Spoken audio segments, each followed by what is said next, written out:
It's been overall an enjoyable experience. It was pleasant and flattering to get a grant. This film has turned out to be, well, perhaps beyond our expectations. Um, we've certainly enjoyed working with Brian. Well, I hope you got the copy of the film. Was everything okay? In my eyes, it was absolutely spot on. Yeah, that's credit to you, Brian. It really is. There's some lovely, lovely stuff in there. Yeah, I think we're delighted that we've got what we set out to do, a film portraying the wartime life on a Norfolk airfield, which is great. Whatever you do with the film, and I'm sure you'll find many ways to use it. I mean, one key thing is that these people are now on the record, aren't they? Yes. What they have to say has been said and recorded. Yeah. And that's probably as important as anything else, isn't it? Yes. You're learning something new every day, and by the fact that you're looking through photographs, which yes, you've seen before, but then if you're really looking for something, you usually find something that you hadn't noticed before. So in lots of ways this has been very, very rewarding, and yeah, and for the museum as a whole, of course, excellent. This is something we wanted to give to schools and other bodies in advertising the museum and what the museum is about. That will be a good educational film, because the youngsters today in this present world would never be able to do anything like these youngsters did. So anything that we can do to help youngsters understand what happened all those years ago has got to be good in so many ways.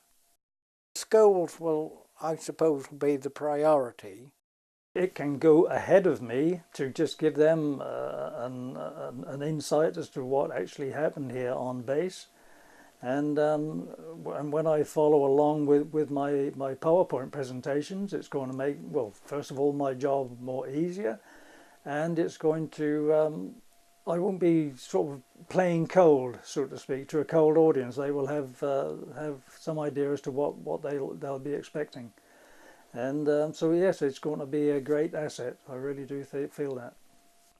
Quite a lot of our admissions come from groups, motor groups, military aircraft, military vehicle reenactors. They come, so certainly we need to have it available to send to those. Aviation magazines are a good way. They are very good, and we get a one-page feature from time to time by Flypast or Aeroplane, so hopefully they would feature it. We're less sure about using Facebook or Twitter because most of the trustees haven't really advanced on the technology to be familiar with that, to know the benefits of it, and also once you've got maybe a member using Facebook or Twitter, the trustees need to be aware of what's going on and how it's being used. So, but obviously technology moves on and we need to move with it. So that's another avenue we need to look at. We've got our own website, so I'm sure Heritage Lottery may well allow us to put it up there, or a link to it.